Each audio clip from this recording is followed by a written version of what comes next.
All right, so today we get to move on to chapter 6, and I believe that is Enums. Enums and pattern matching. I already have an editor open, created a project. All right, so enums and pattern matching. In this chapter, we'll look at enumeration, also referred to as enums. Enums allow you to define a type by enumerating its possible values. First, we'll define and use an enum to show how an enum can encode meaning along with data. Next, we'll explore a particular useful enum called option, which expresses that a value can be either something or nothing. Then, we'll look at how pattern matching in the match expression makes it easy to run different code for different values of an enum.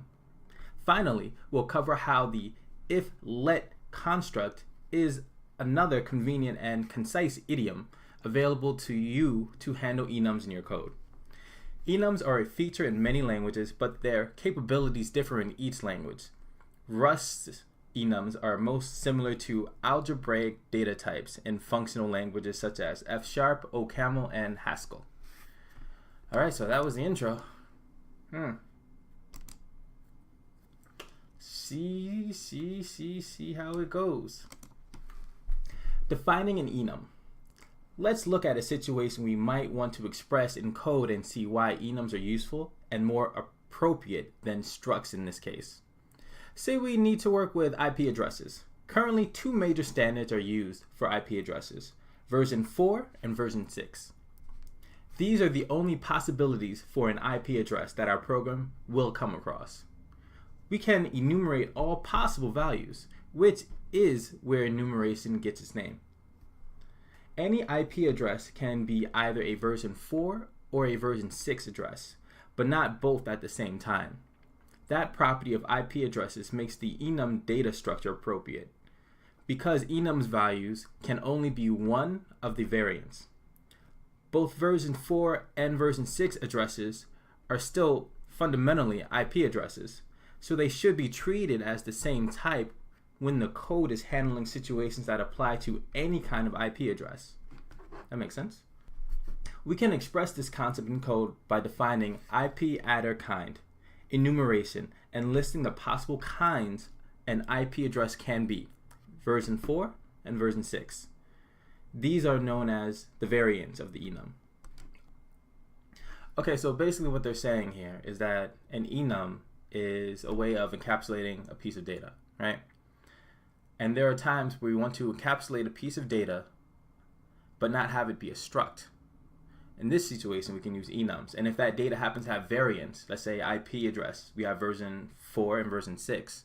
They're both still IP addresses, but they're different variants. We can use enums to enumerate over the types of variants we have for this type. So seemingly what we're about to do is create an enum IP adder kind and show how we can use version 4 and version 6 in the same way throughout our code while having the two different variants in existence. So let's see how that works.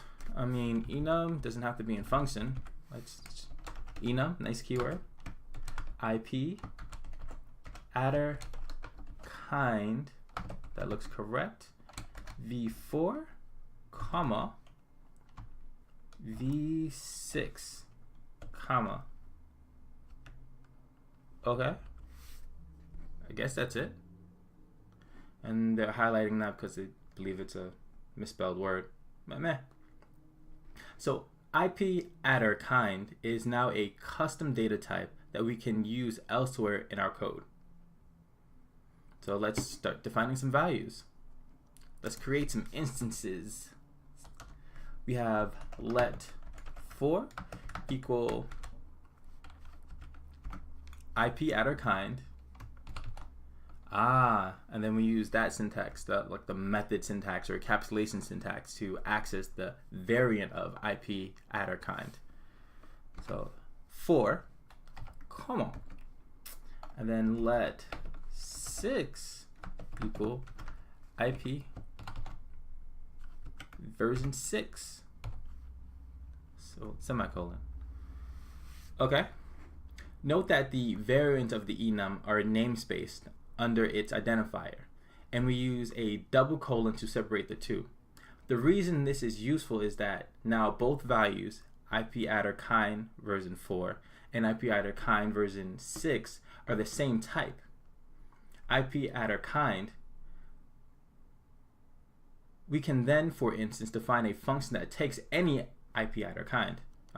Alright, so what they're saying is these are different variants, but they're both of the same type. So as long as we pass this type into a function, or the function is defined to take in this type, we can pass in either of these. And now we're going to create a function, seemingly. So we have function route IP type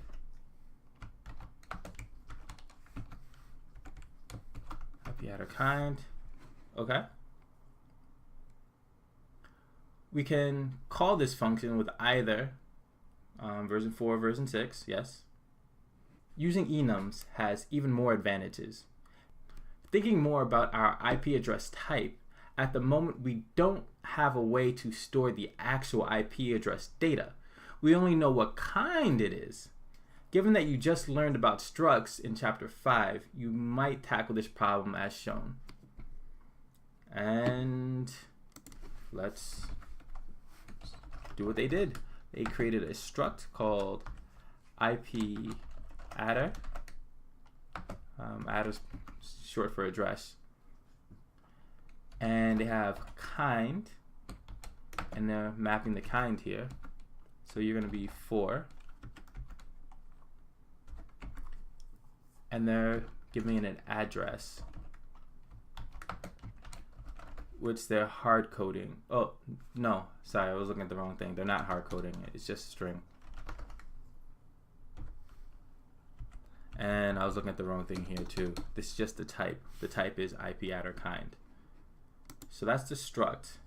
And now we can define things like home and loopback. I don't think we need 4 and 6 anymore. So let home equal IP_addr, which is our struct. And now within it, let me put a semicolon, we're going to find the kind of IP address it is and give it an address. So kind, IP_addr kind, going to be version 4.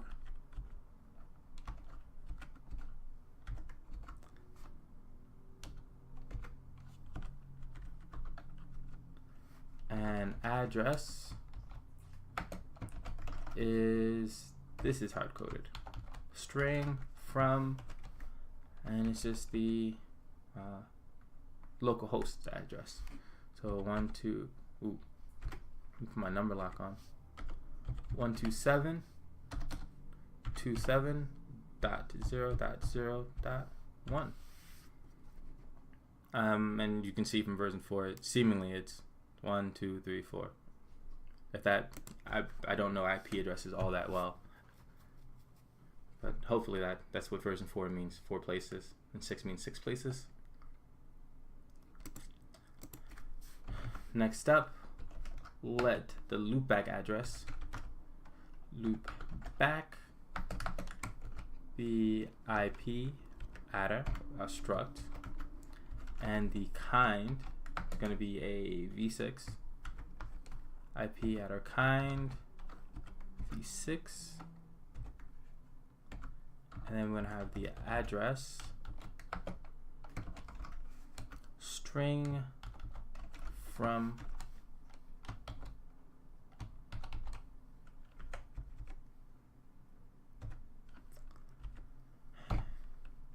Okay, so now we have our home and we have our loopback.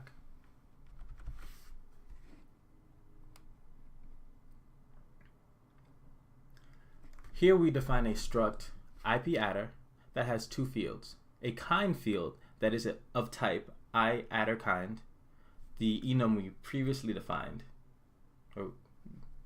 and an address field of type string. We have 2 instances of this struct. The first, home, has the value IP_addr kind version 4 as its kind, with associated address data of 127.0.0.1.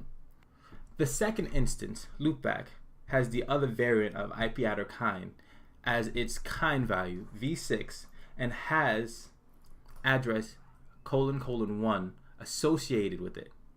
We've used a struct to bundle the kind and address values together. So now the variant is associated with the value.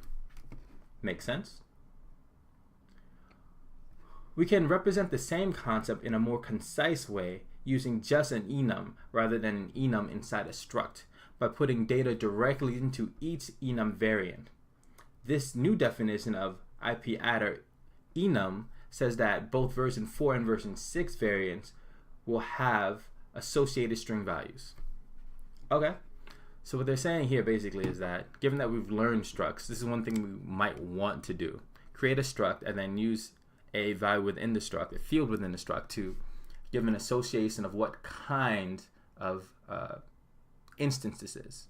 So we have IPAddr kind, and we differentiated 4, 6, and we gave them addresses. They're saying another way we can do this is just using straight enums, and we can associate an address, a string value, with each enum. So then we wouldn't have to define this struct at all. And that's what we're writing next. So let's get rid of this struct, change this name to the name that they have there, and add the associated values that get passed in: string,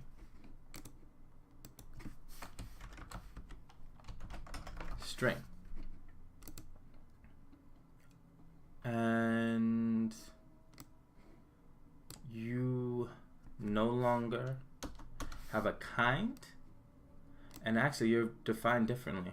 Okay, so now we go back with IPAddr to get the type of the enum. We need the version, and now we pass in the string. String from, and this was 127.0.0.1. Then we do the same thing for loopback. And I can probably make it shorter.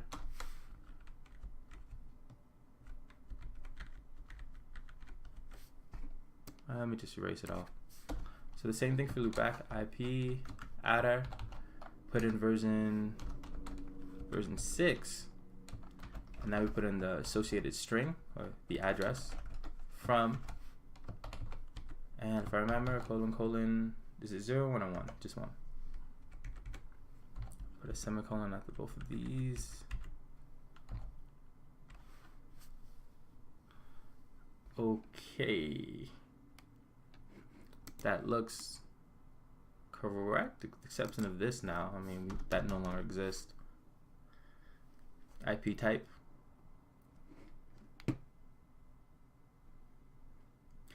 So we attach data to each variant of the enum directly, so there is no need for an extra struct.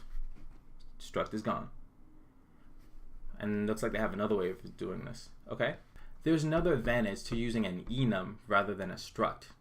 Each variant can have different types and amounts of associated data. Version 4 type IP addresses will always have 4 numeric components that will have a value between 0 and 255. If we want to store v4 addresses as 4 UTF-8 values but still express v6 addresses as 1 string value, we wouldn't be able to do that with a struct. Enums can handle this case with ease. That was a little rough to read, but so I understand what they're saying. They're saying with enums, your types, your variants within the enum can have different inputs or different associated values. So right here they have a version 4 of an IP address, which version 4 of an IP address is always going to have 4 parts to it, like we have here, 1, 2, 3, 4. And you can define that in the enum. And then if you wanted version 6 to just be a string, you can do that too. However, if we were to write this in a struct, we wouldn't have that kind of flexibility. So they're saying this is an advantage for using enums, especially in a case like this where it possibly needed. We have shown several different ways to define data structures to store version 4 and version 6 IP addresses. However, as it turns out, wanting to store IP addresses and encode which kind they are is so common that the standard library has a definition we can use. That's good to know. Let's look at how the standard library defines IP adder.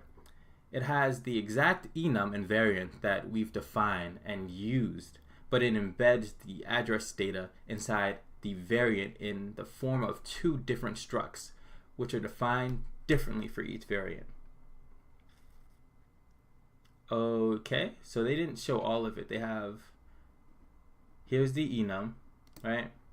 Here's version 4 and version 6, and then here are the structs that are associated with them.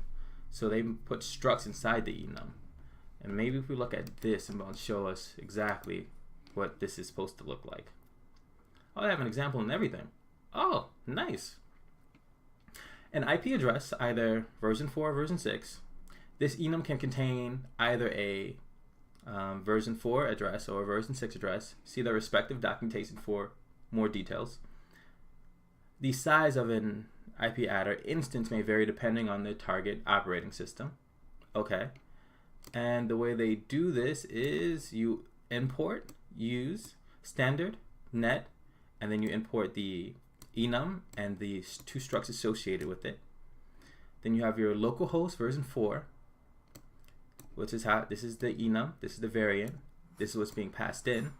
So the instantiating of an address 4 address, and you pass in the 4 different placeholders, kind of similar to what we have here. And they do the same thing for version 6, seemingly. I mean, it's a different struct, but 1, 2, 3, 4, 5, 6, 7, 8. Version 6 takes 8 placeholders. All right. And then they have assert equals macro that this parsed is equivalent to localhost version 4.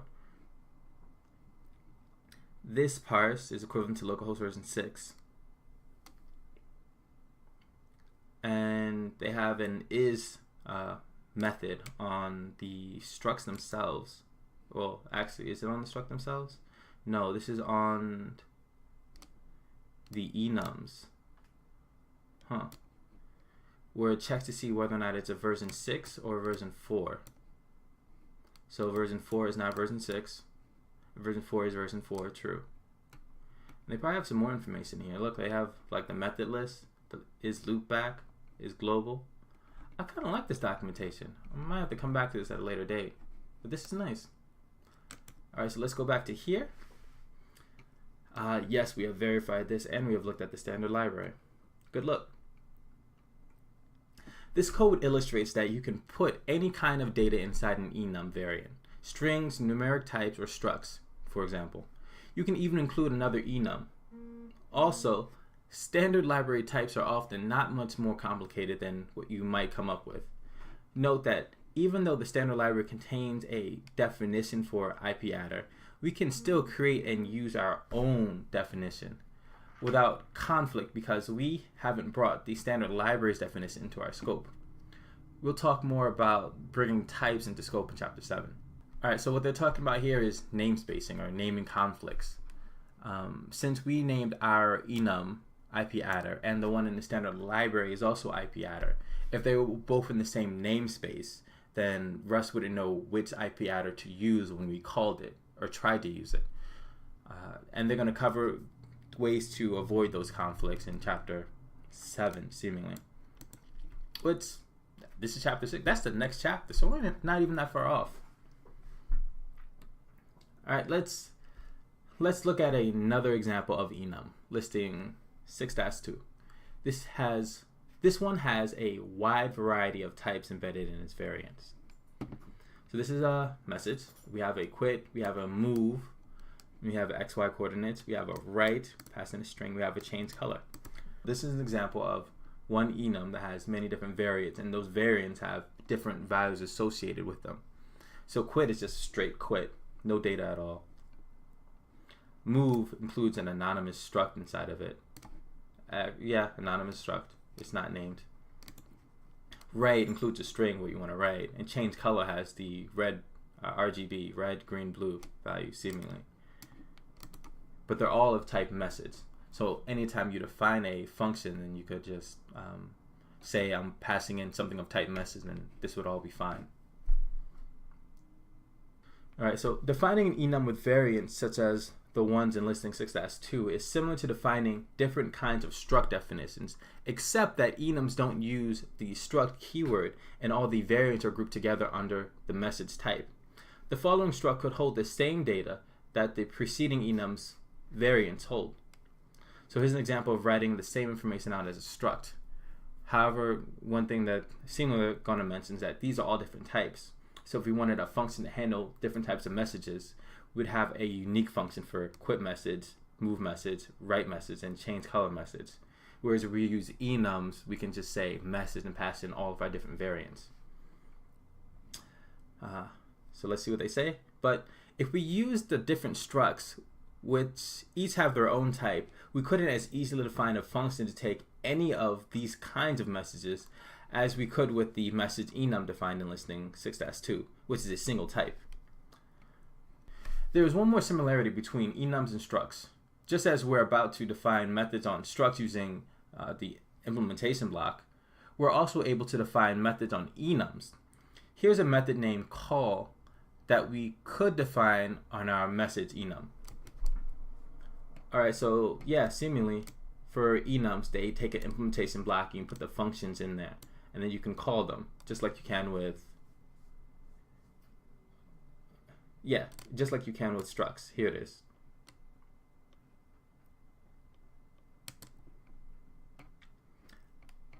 The body of the message would use self to get the value that we called the method on. In this example, we created a variable m that has the value message, write, string, from, hello. And that is what self will be in the body of the call method when m.call runs. Let's look at another enum in the standard library that is very common and useful, option. Alright, so this is used everywhere. Understanding this is vital. And it looks like there's a lot of documentation on it. Okay.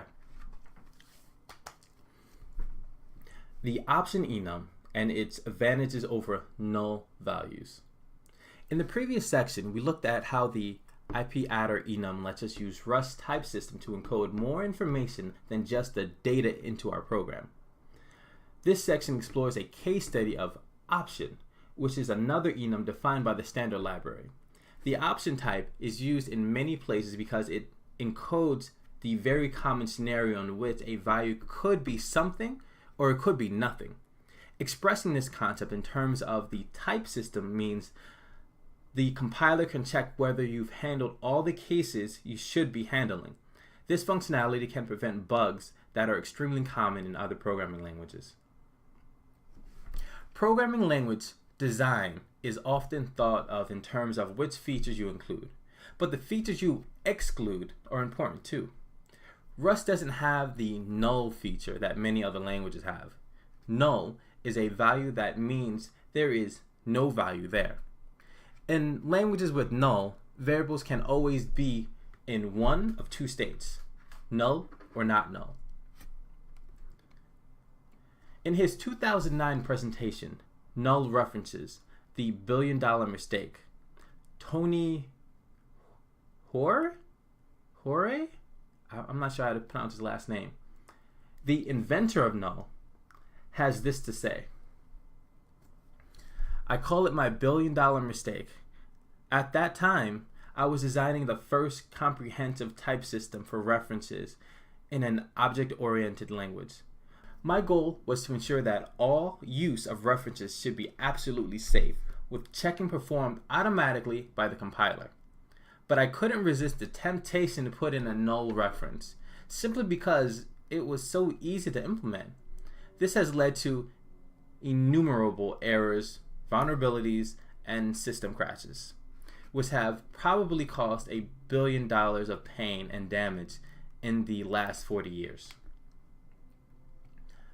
The problem with null values is that if you try to use a null value as a not null value, you get an error of some kind, because this null or not null property is pervasive.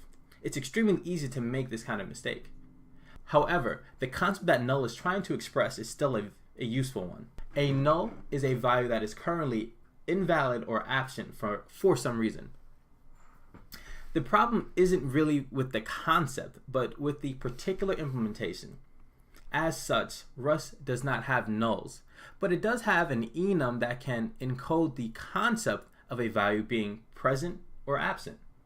This enum is option with T here. I think that's for a generic, which we haven't learned yet. And it's defined in the standard library as follows: enum, option, T, some T, none.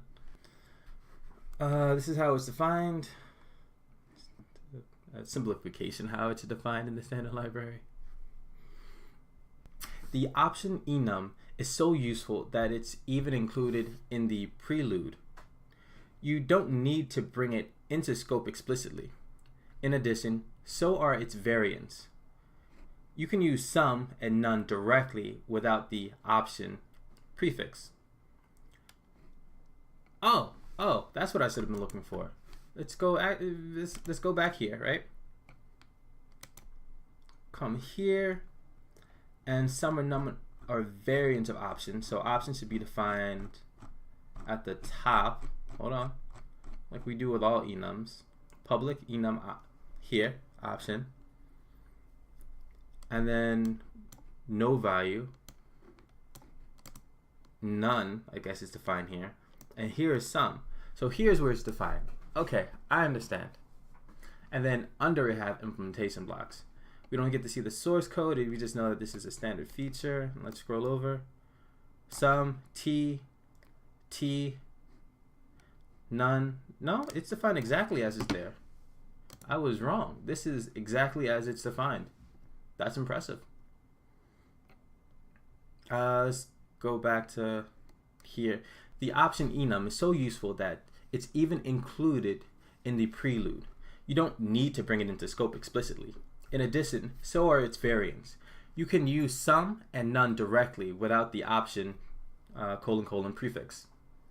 The option enum is still just a regular enum, and some and none are still variants of type option. The T syntax is a feature of Rust we haven't talked about yet. It's a generic type parameter, and we'll cover generics in more detail in chapter 10.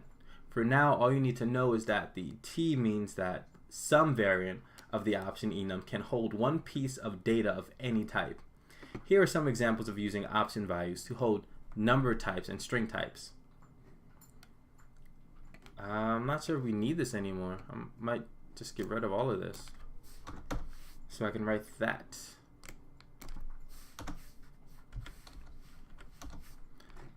And here we go. So they said that it's already imported. It's included in the prelude, which just means it's already imported, and that we don't have to import it. And we can do some number equals, directly call sum, which it says there, and we make it 5. And then we can do the same thing, some string, sum, and we can pass in a string literal, a string. And then they're given this example of option: let absent number make it explicitly of type option, define the type that it can be, which is I32, and then say it's equal to none. So I see the power here. Alright, so things can be of type option. An option can either be the type that we want or we're expecting, the I32, or it can be none, which is a variant of option. Okay. If we use none rather than some, we need to tell Rust what type of option we have, because the compiler can infer the type that some variant will hold by looking only at a none value. When we have a sum value, we know that a value is present and that value is held within the sum. When we have a none value, in some sense, it means that the same thing as null, we don't have a valid value. So why is having option T better than having null? In short, because option T and T, where you can be any type, are different types. The compiler won't let us use an option T value as if it were defined as a valid value.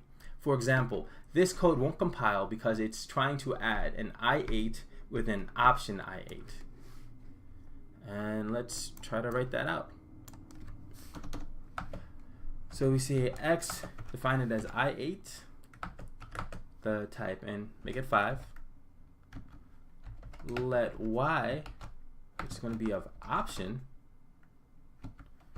and we'll make the option I8,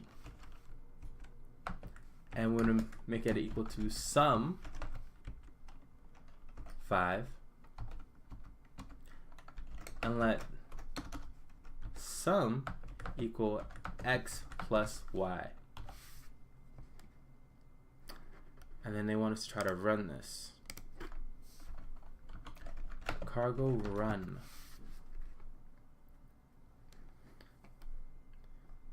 So let's see if we got the error that they have. Cannot add option I8 to I8. Is that what they have here? They have a different type of error, but this one is more explicit. So I like this one. This one tells me explicitly that I can't add those two different types. And then it says here, no implementation for I8 plus the option I8. And that's what they have there. Okay. Intense. In effect, this error message means that Rust doesn't understand how to add I8 and option I8 because they're different types. When we have a value of a type like I8 in Rust, the compiler will ensure that we always have a valid value. We can proceed confidently without having to check for null because using that value.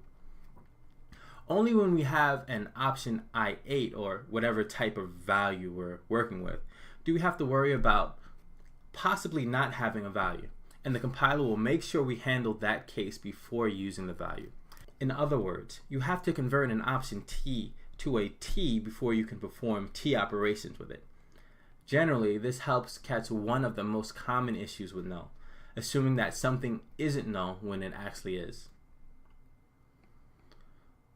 So I can summarize what they said just now. They're saying seemingly you can't add X and Y because they're different types. And option is the only type in Rust that gives you the option of being null, invalid type, or invalid value, or sum, a valid value. In order to use it in our code, we first have to explicitly convert, check to see if it's not a valid value, check to see if it's none, and then if it isn't, if it's sum, convert the value of sum to the type needed. In this case is I8, before we can do the addition. Addition can only happen in this case with this type and the same type. Alright, so continuing. Not having to worry about incorrectly assuming a not null value helps you to be more confident in your code.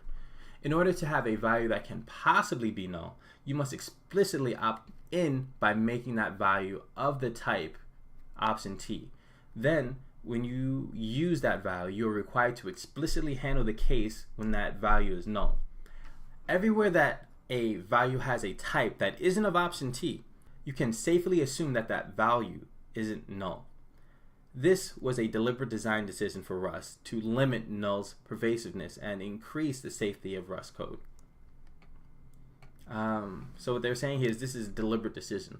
If you have a type that is not of type option, then as a programmer, as the person writing the code, I can safely assume that that value is not null, that it is always a value, a valid value for that type.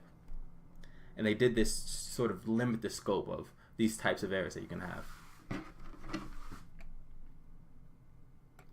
So, How do you get the t value out of some variant when you have a value of type option t so that you can use that value? The option t enum has a large number of methods that are useful in a variety of situations. You can check them out in this documentation. Becoming familiar with the methods on option t will be extremely useful in your journey with Rust. We should probably look at them again. The methods they have here are isSum, returns true if the value option is a sum value. Okay. And they have examples. 2 is sum, correct. None, false. We check to see if it is none.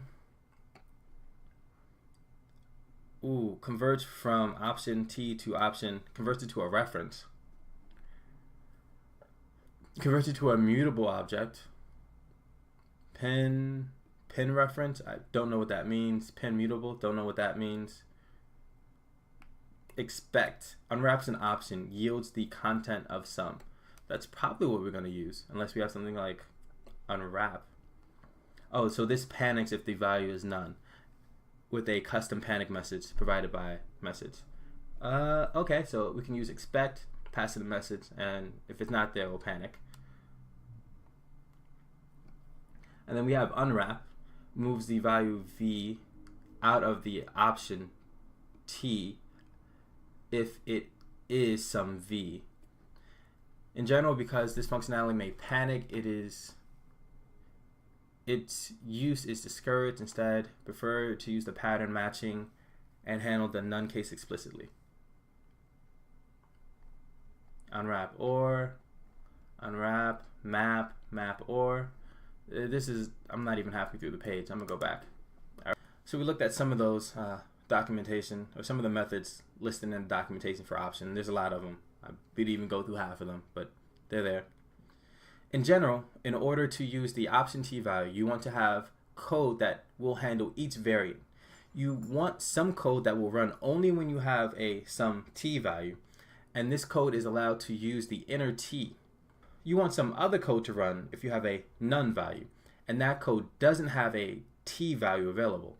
The match expression is a control flow construct that does just this when we use enums. It will run different code depending on which variant of the enum it has, and that code can use the data inside the match value. That is the end of this section. I'm guessing the next one is going over the match. Yeah, I'll probably do that video right after this. Yeah, I hope you enjoyed it. Hope it was useful. Peace.